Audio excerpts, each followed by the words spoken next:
It was a beautiful, serene day. My sweet daughter held my hand, looking up at me with a bright smile. My loving husband stood beside me, and I felt a deep sense of contentment. But that blissful moment was interrupted when I saw him. "Hey, long time no see," he sneered.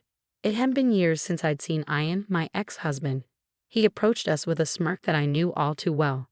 "Did you have a baby? At your age? An old woman like you?" "If I were your age, I wouldn't even think about becoming a mother." "That's none of your business. Leave us alone," I said firmly, trying to walk away. But Ian blocked my path, his eyes raking over me in a way that made my skin crawl. Then, as if he couldn't hold it in any longer, he burst into cruel laughter. "You're old, you know that? How disgusting. And you," he said, turning to my husband, "you're her new husband. You must be out of your mind if you don't know what's good for you. I can't believe you married this old hack." His insults seemed endless. My patience wore thin, and I felt my fists clench in anger. But before I could react, my husband, Wesley, who had been standing calmly beside me, spoke up. "Ian, right?" Wesley said, his voice steady. "Thank you for sharing your thoughts with us. You've given us a lot to consider, and you're absolutely entitled to your opinion. I am Quinn. I met and married Ian while working at a company where he was a section manager, my subordinate. After we got married, I was eager to start a family, but at 34, I struggled to conceive, so I turned to infertility treatments. It was a long, challenging journey, but at 38, I finally became pregnant. The joy of knowing I would become a mother was overwhelming. It was my first pregnancy, and I was aware of the risks at my age. Still, I juggled work and preparing for the arrival of our child with determination and hope. I had countless worries, but the joy and happiness of finally carrying the child I had long dreamed of outweighed them all. I was filled with anticipation, believing I would create a happy family with my child and Ian. But Ian wasn't as sure. Fertility treatments were expensive, and I spent most of my pre-marriage savings on them. The side effects often left me physically unwell, making it difficult to maintain the same workload I had before marriage. So I decided to change jobs. The job change meant my salary was cut in half, but it allowed me to work less and focus more on the fertility treatments with a clear mind. However, Ian grew distant. The truth was, Ian had been attracted to me because I was ambitious and earning well before we got married. There was no sign of marriage in my future at the time, and I was on the path to success at work. He noticed my financial stability, which was his main reason for marrying me. When I told him I wanted to have a baby and subsequently changed jobs to focus on the treatment, Ian was unforgiving. He couldn't accept the shift in our circumstances and the cost of the fertility treatments. Eventually, he handed me divorce papers and left. I was stunned at how quickly our marriage fell apart, but I knew I had to be strong for the child I was carrying. I had to raise her well, even on my own. I explained my situation to my company and worked tirelessly. With the support of my parents, I managed to give birth to my child. When I finally held my baby girl in my arms, I felt like the happiest person in the world. Tears of joy streamed down my face, but the only one happier than me was my new husband, Wesley. I had met Wesley as a business partner at my former company. We had a good professional relationship, and he was genuinely disappointed when I resigned. A while later, we crossed paths again at my current company, where we once again became business partners. Wesley knew about my struggles and was always kind and concerned about me. We had always thought well of each other, and it wasn't long before our connection deepened into something more personal. Before my daughter's birth, I remarried Wesley, and the next few years were filled with happiness. Wesley adored my daughter, Ruby, even though she wasn't his biological child. His care for her was almost overprotective. After I gave birth and fell ill, Wesley insisted that I take it easy. He took on most of the housework and cared for Ruby with a tenderness that showed just how much he cared for both of us. One day, we decided to take a walk in the nearby park. The weather was perfect, and Ruby fell asleep soon after we arrived. As we strolled through the park, I noticed a familiar figure walking ahead. My heart sank. I quickly took Wesley's arm, trying to steer us in the opposite direction, but it was too late.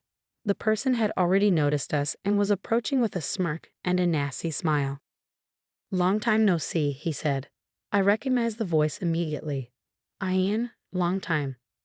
"Did you have a baby?" he asked, his tone dripping with sarcasm. "Yeah. Got a problem with that?" No, I'm just wondering how an old woman like you could be a mother. That's none of your business. Leave us alone, I replied, trying to remain calm. But Ian blocked my way, his gaze sweeping over me with a look of contempt. Then, as if unable to hold back, he burst into cruel laughter. You're too old to be a mother. It's disgusting. His words seemed endless, and when he glanced into the stroller, his sneer deepened. Your kid, she's ugly just like you. Don't you dare say another word, I warned, my voice trembling with anger. I could tolerate insults directed at me, but when someone mocked my child, it was too much to bear. Ian narrowed his eyes in amusement as I took a step forward. Before I could say anything, he quickly shifted his gaze to the side, locking eyes with Wesley, who stood right beside me. I can't believe anyone would marry this old hag, Ian sneered, and she's got a kid with someone else too. Really, stop it, I snapped. It's got nothing to do with you. Ian ignored me, his smirk growing as he continued. Well, Gwen, you made a lot of money. That's all you were ever worth. Without that, there's no reason anyone would want to be with you. My ex-husband then turned his attention fully to Wesley, inching closer with a devilish grin. In this world, everything is about profit and lust, brother. Only fools who don't understand that end up like Quinn here, quitting her job to have a child. Those who don't get the game of profit and loss are destined to fail. You better watch out too, Mr. New Husband. Maybe you're the kind of person who doesn't understand profit and loss either, marrying someone like Quinn. Ian's loud, mocking laughter echoed through the peaceful park. His words, spoken in front of me, my child, and Wesley, were unbearable. I clenched my fists, unable to tolerate it any longer, and was about to confront him when Wesley, who had been silently observing the situation, gently restrained me. Quinn, wait. Calm down, Wesley said softly. Wesley, I can't stay silent after being told something like that. I protested. I understand how you feel, he replied, his voice calm and steady, but violence isn't the answer. Wesley smiled at me reassuringly, and I slowly lowered my fist. Quinn, he asked gently, do you know this gentleman? He used to be one of my subordinates at the company I worked for. I replied, deliberately leaving out the fact that Ian was my ex-husband. I didn't want to admit that I had once been married to such a horrible person, but Wesley already seemed to understand. He smiled knowingly and nodded in understanding. So it was you, Wesley said calmly, then turned to me. Quinn, take care of Ruby for me, okay. He handed me the stroller and stepped forward, positioning himself between us and Ian. Wesley looked directly at Ian, his usual soft smile never wavering. Ian, right? Thank you for sharing your thoughts with us. You're absolutely right. Profit and loss are very important, not just financially, but also when it comes to the people in our lives. Sometimes it's wise to think in those terms. What you said is reasonable and important. Ian, misinterpreting Wesley's words, grinned even wider. Well, you're not as stupid as I thought you were. Then you shouldn't be with Quinn, you know better. He shot me a smug glance, then put his hand on Wesley's shoulder, assuming he had found an ally. But Wesley brushed Ian's hand away, continuing calmly. You know my father owns a business, and in business, calculating profit and loss is crucial. That's why I'll definitely share what you said today with him. Ian, still not grasping the situation, asked with a hint of curiosity. Is your father present? If you want, I can talk to him directly, Ian offered, his eyes lighting up with the prospect of a potential opportunity. It was obvious he still craved money and status, despite the way he had just mocked me. I was beyond amazed at how quickly he could shift his demeanor when he saw a chance to gain something. I know you're probably busy, Ian, so I'll let my father know. I'm sure he'll be in touch with you soon, Wesley replied smoothly. Well then, I'll leave you alone for today, Ian said, clearly satisfied with himself. With that, Wesley gently took Ruby and me by the hand and led us away. As we walked past Ian, he glanced down at me with a look that almost resembled pity. I couldn't help but feel a small pang of it for him as well, knowing that Wesley's offer wasn't what Ian imagined. Ian's naivety in taking it at face value was almost admirable. What Ian didn't realize was that Wesley's father was the president of a company that held significant sway over the firm Ian worked for. Wesley, although not working in his father's company at the moment, was gaining experience in the business world on his own. This was likely why Ian had no idea who Wesley really was. I had only learned about Wesley's background just before we got married, and his parents had been nothing but kind to me.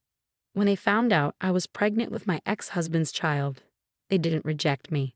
Instead, they supported me through the challenges of raising Ruby, and Ruby quickly grew attached to them.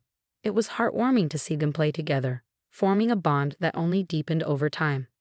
If my father-in-law had heard what Ian said today, I knew there would be serious consequences. And as expected, the very next day, Ian went to work, only to be summoned by his furious boss. The president of the company, who happened to be my father-in-law, had personally complained to Ian's boss, calling him out by name. My father-in-law, well aware of the circumstances surrounding our divorce, was outraged. He wasted no time in making a phone call to Ian's superior, emphasizing Ian's poor attitude and the importance of properly educating employees. Ian had no idea what was coming, and it was clear he had underestimated the situation entirely. My son told me that one of your employees lectured him about the importance of profit and loss. You should carefully consider how much profit or loss you might incur from one person's mistake, my father-in-law had said to Ian's boss. When Ian's boss confronted him, Ian finally realized the gravity of the situation and decided to call me. "Hello, Quinn. I'm sorry," came Ian's voice over the phone. I was taken aback by the unexpected apology. I knew he might reach out eventually, but I hadn't expected it to happen so soon. The urgency in his voice was clear as he continued to apologize repeatedly. "I'm really sorry. Please forgive me," he pleaded. "Forgive you?" I thought to myself. "After you mocked us like that? What's wrong?" I asked, a hint of sarcasm in my tone. "Did you hear from my father-in-law?" I could hear him choke on the other end, clearly unsettled. "Yes, he gave me your kind advice. I'm really sorry." "I apologize," Ian stammered.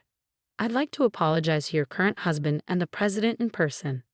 "Did your boss tell you to do this?" I asked, seeing right through his sudden remorse. "Yes," he admitted, sounding desperate.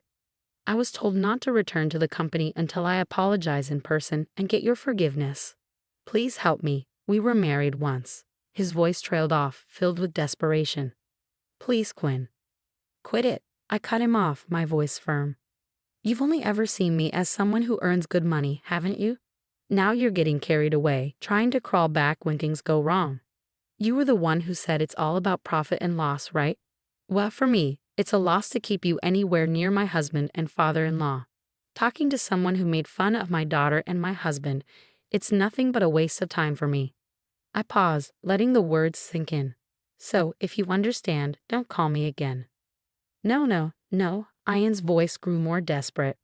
But I hung up before he could finish. He had said countless horrible things to me over the years, and while I might not have said everything I wanted to, at least now, I felt a small sense of satisfaction. I could only imagine the panic Ian must be feeling at this moment. Not long after, rumors about Ian's behavior began to spread throughout the industry. He had always had a tendency to look down on others, and his reputation had never been good. When we worked together, I often found myself cleaning up his messes. But after I left, there was no one to cover for him anymore, and frustrations with Ian began to build both within his company and outside it. Then this incident happened. Ian's boss was furious with him. My father-in-law's company was one of their biggest clients. In the end, Ian couldn't stay at the company and ended up quitting. Now he was struggling to find a new job. One day, I received a long email from Ian, begging me to help him find work. In one part of the email, he even wrote, "I know I said some terrible things, but I really love you, Quinn." How disgusting. I had heard rumors that after our divorce, Ian had started dating a much younger woman. But now, with no job and no prospects, he seemed lost, unable to find his way back to the life he once had. So she left him. It's true what they say, you get what you deserve. Ian kept sending me emails, insisting, "I want you to help me because it's your fault I'm in this pitiful situation," or claiming, "You should help me because I still love you." It's the very definition of karmic retribution. I've been ignoring all the emails, but lately the frequency has been increasing. I'm seriously considering blocking him altogether. Meanwhile, I'm still living a happy life with my loving husband Wesley and our daughter Ruby. Recently, Ruby has started talking, and I can't take my eyes off her. She's growing up so fast, and Wesley, my in-laws, and I are all so in love with her. I want to keep this family happy forever.